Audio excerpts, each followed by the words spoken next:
soit allumé. Ça marche-tu? Oh, OK, on avance. OK, là, j'essaie mon switcher. Non, lui, il marche pas. OK, fait que on fait... Toi, tu me contrôles? Laissez le contrôle à quelqu'un d'autre. OK, je suis capable de faire ça. OK, allô, vous avez des souvenirs, là, plein la tête? Moi aussi. OK, on recommence là. D'accord. Alors, aujourd'hui, on va regarder certains équipements des super-héros. Alors, vous êtes capable de reconnaître ça, c'est facile? Oui. C'est le bouclier de Captain America. Next. Toi, si j'avais le contrôle, là, qu'est-ce qui se passe? OK. Oui, le marteau de Thor. Next. Star-Lord, des fusils de Star-Lord. Next. Voilà, ici, petite fléchette. Oui, Batman, la ceinture de Batman. Ah, là, c'est... Ah, ouais, vous connaissez ça? Wonder Woman, elle a un fouet, quand il t'attrape, il flash, puis il te fait dire la vérité. Oui, là, va pas trop vite, monsieur Lemoine, là. Hey, moi, je veux le contrôle. Ça, c'est comme un personnage en soi, celle-là. Elle a une personnalité. Oui. La cape de Doctor Strange. Next.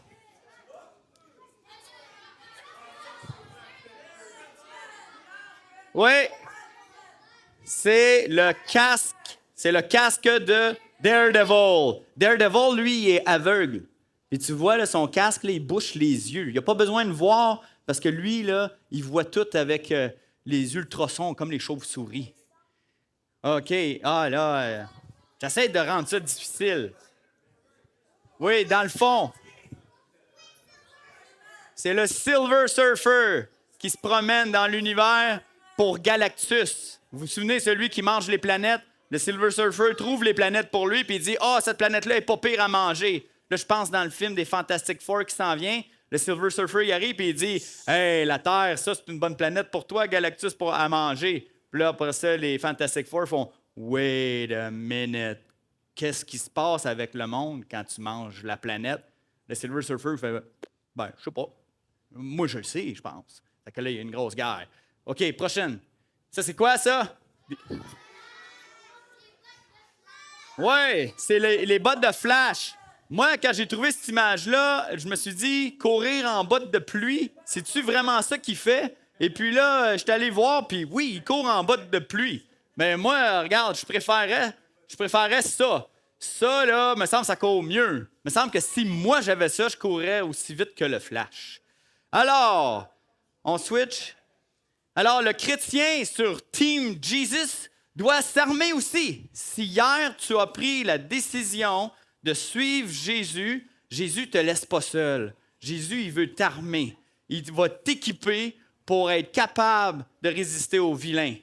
Regarde, dans Éphésiens 6, 10, 11, ça dit « Fortifiez-vous dans le Seigneur et par sa force toute puissante. » On a vu qu'on peut avoir sa force toute puissante par la foi. « Revêtez-vous de toutes les armes de Dieu afin de pouvoir tenir ferme contre les ruses du diable. » Prochaine slide.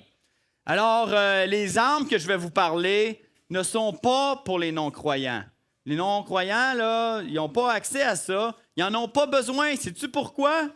Parce que le vilain, là, je t'ai dit, hein, il nous défocus de notre identité en Dieu pour qu'on regarde ailleurs. Et là, il nous donne une petite poussée pour aller faire le mal. Un coup qui nous a donné la petite poussée, le Joker peut être n'importe qui. Les gens sont assez bons en eux-mêmes pour se détruire tout seuls. Le diable, lui, il fait juste flatter ses mains comme ça, puis il est comme, bon, mon travail est fait ici, mais là, il se retourne, puis là, il voit le croyant.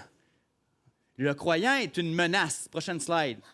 Tu vois, le chrétien est une menace. Prochaine slide. Alors, le vilain va concentrer ses efforts sur le croyant, parce que le croyant, lui, il vit cette espérance-là en Jésus, puis il la vit à un point qui se dit, ça, c'est un trésor que je dois partager avec les autres.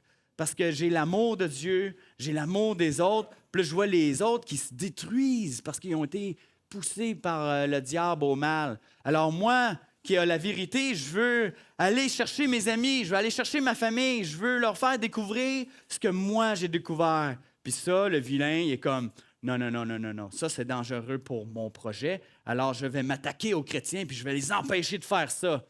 Puis sais-tu quoi? Il réussit à faire ça malheureusement.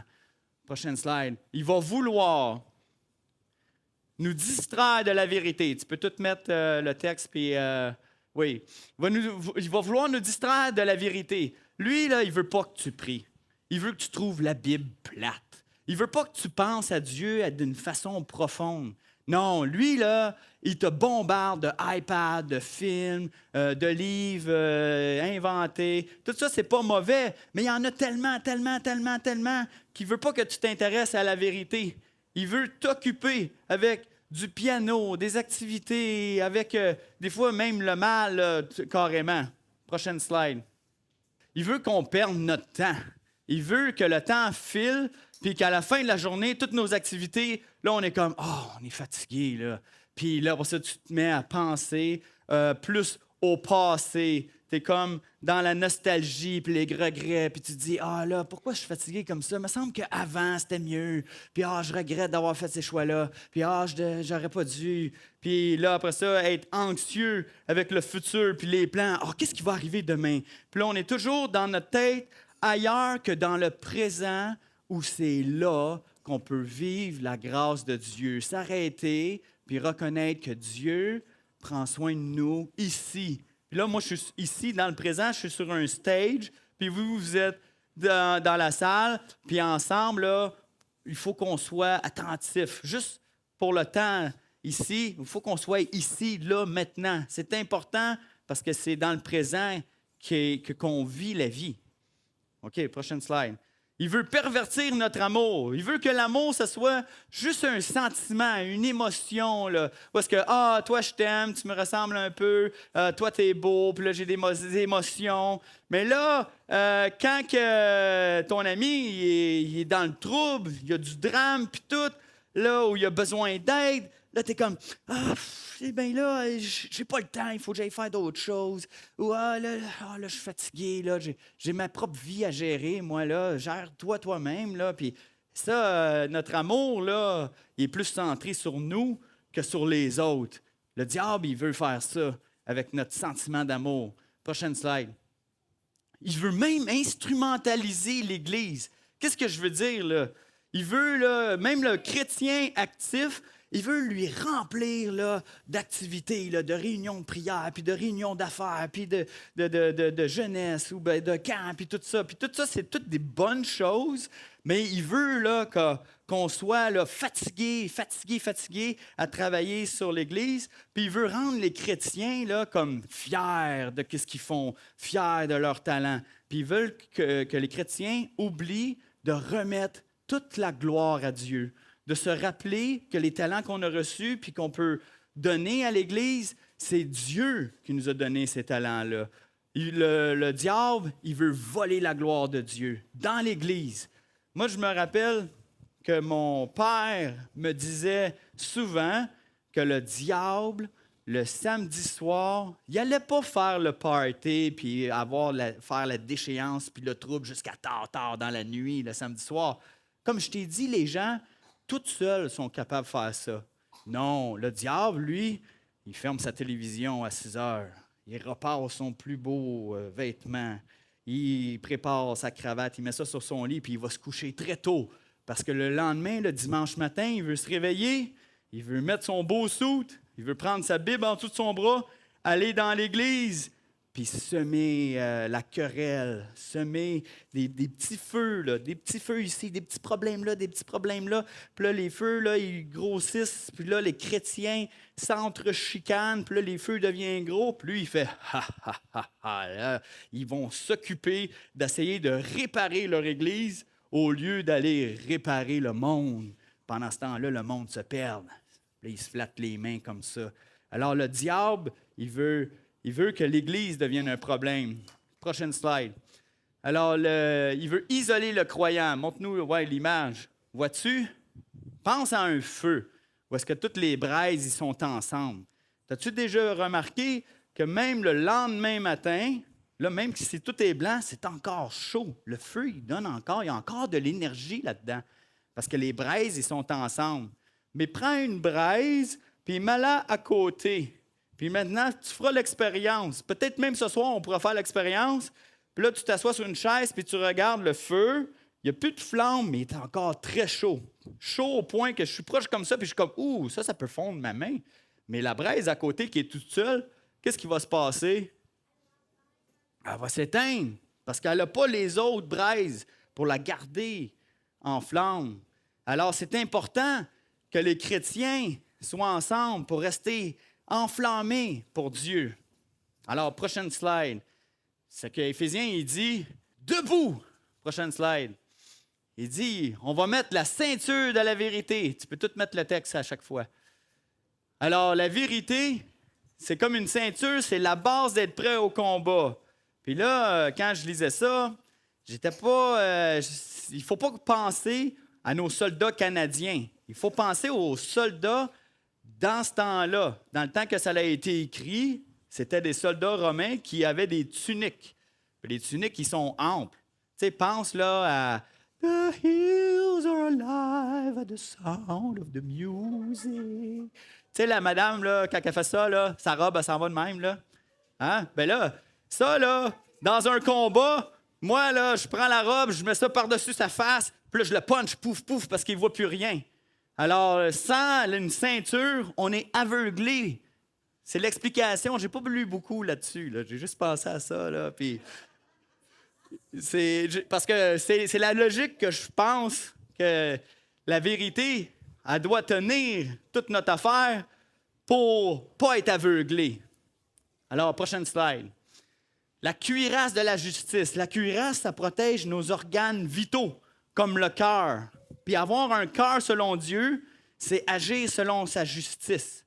Te rappelles-tu là, quand j'ai dit que Dieu, la justice et l'équité étaient à la base de son trône?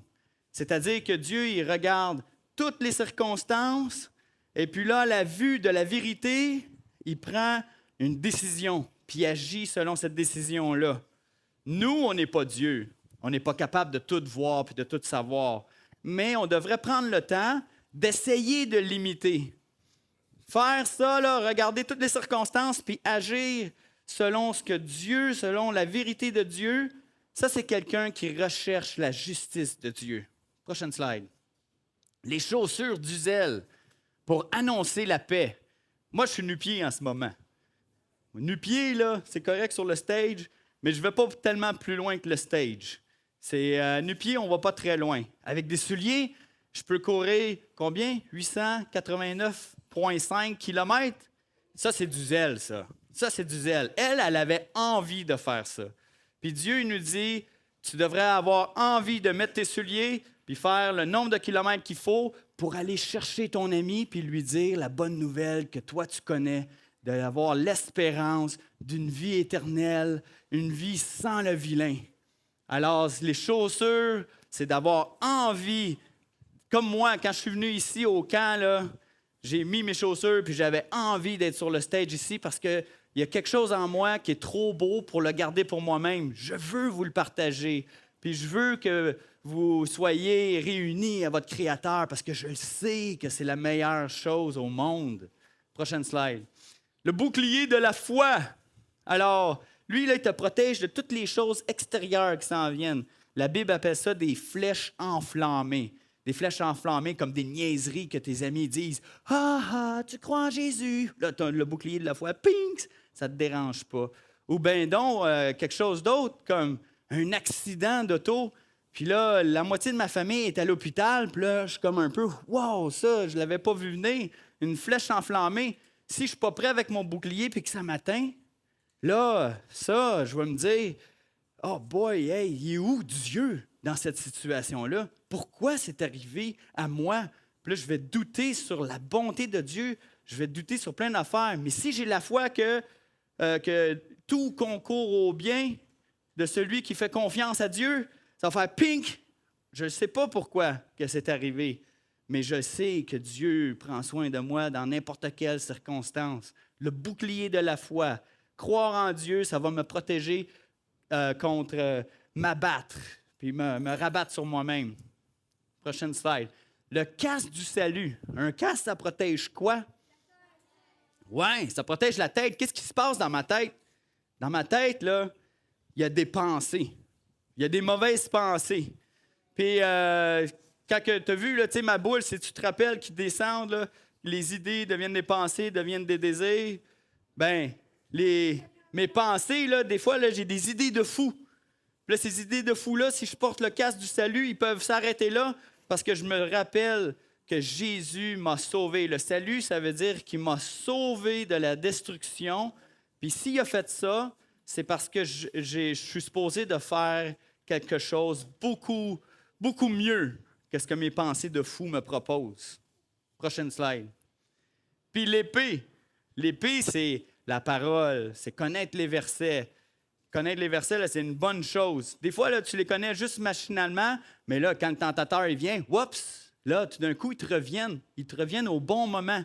Puis on a vu Jésus soigner l'épée sur le diable en disant « Il est écrit, il est écrit, il est écrit ». Puis le tentateur, qu'est-ce qu'il a fait? Il a fait « Wow, wow, OK, je m'en vais. » C'est que l'épée, c'est bon pour nous défendre. Prochaine slide. Fait que là, je viens de te donner une liste pour te procurer au Canadian Tire. C'est ça? C'est que là, on s'en va au Canadian Tire, on va dans la section des sports, on s'achète un casque, on s'achète un plastron, peut-être des patins à roulettes, ça c'est cool. Puis là, on se met un masque de Batman, puis un bâton de hockey, puis on s'en va dans la rue, puis on fait de la vigilance. Là, un voleur vole une sacoche à une madame, patin à roulettes, schlac, schlac, schlick, schlac. On poigne le gars, cross-check, on poigne la sacoche. Voilà, madame, votre sacoche. C'est ça qu'on fait avec les armes que je viens de vous dire. On s'en va tout le monde au Canadian Tire. Non? Oui? Non! Prochaine slide. Non, on ne va pas au Canadian Tire. Le verset ne dit pas Canadian Tire, mais il aurait pu. Non, ce n'est pas contre des êtres humains que nous devons lutter, mais c'est contre des forces très puissantes qui ont autorité et pouvoir. Nous devons lutter contre les puissances qui dirigent le monde des ténèbres, contre les esprits mauvais qui habitent entre le ciel et la terre.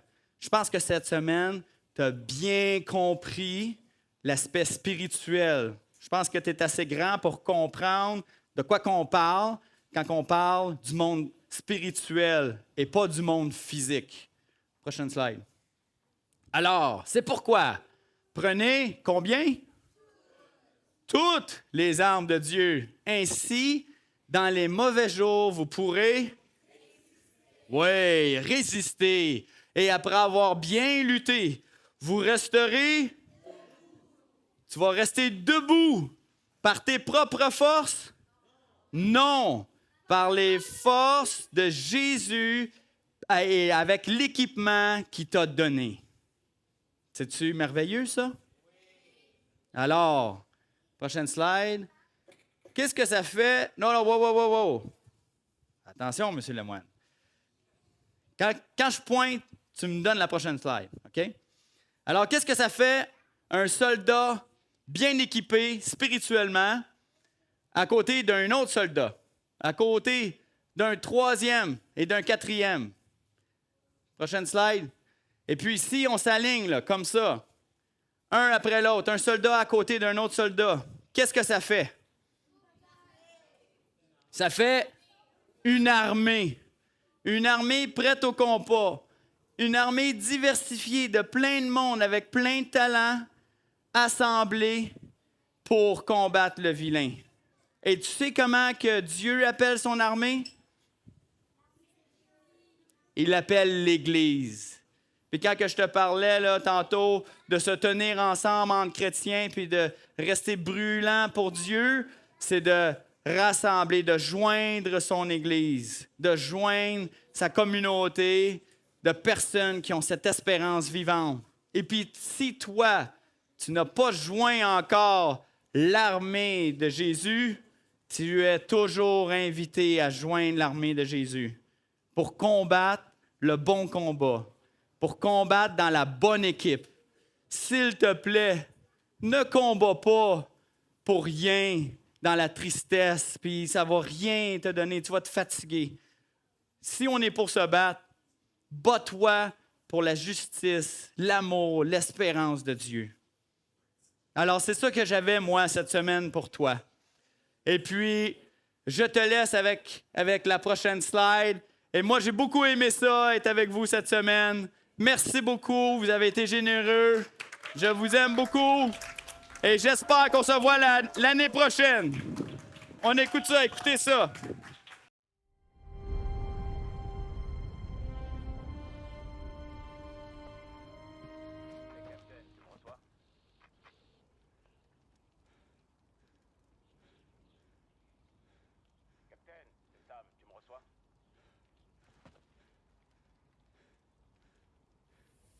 Sur ta gauche.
Pourquoi vous en vouliez plus?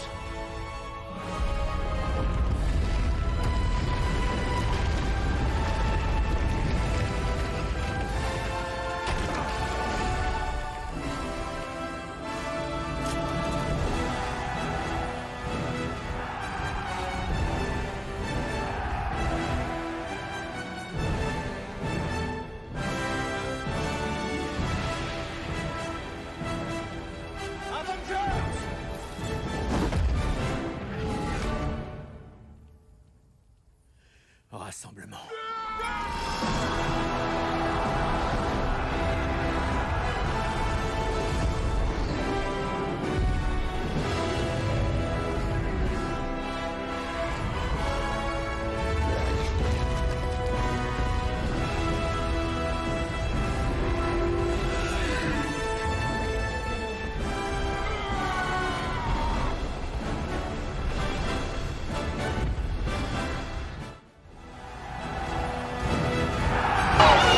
Qui va battre?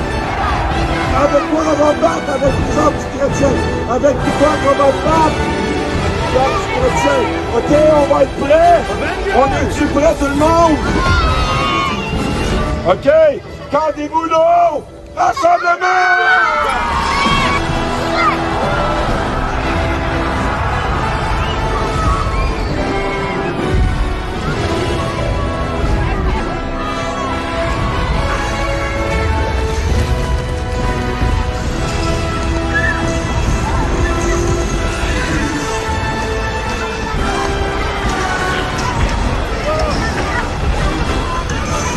Allez, bonjour, Élie, allez-y!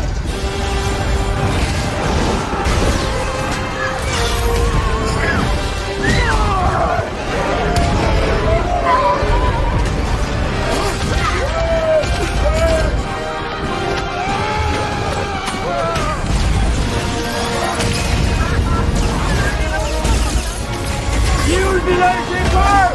Il est où le village? No, give me that. You have the little one.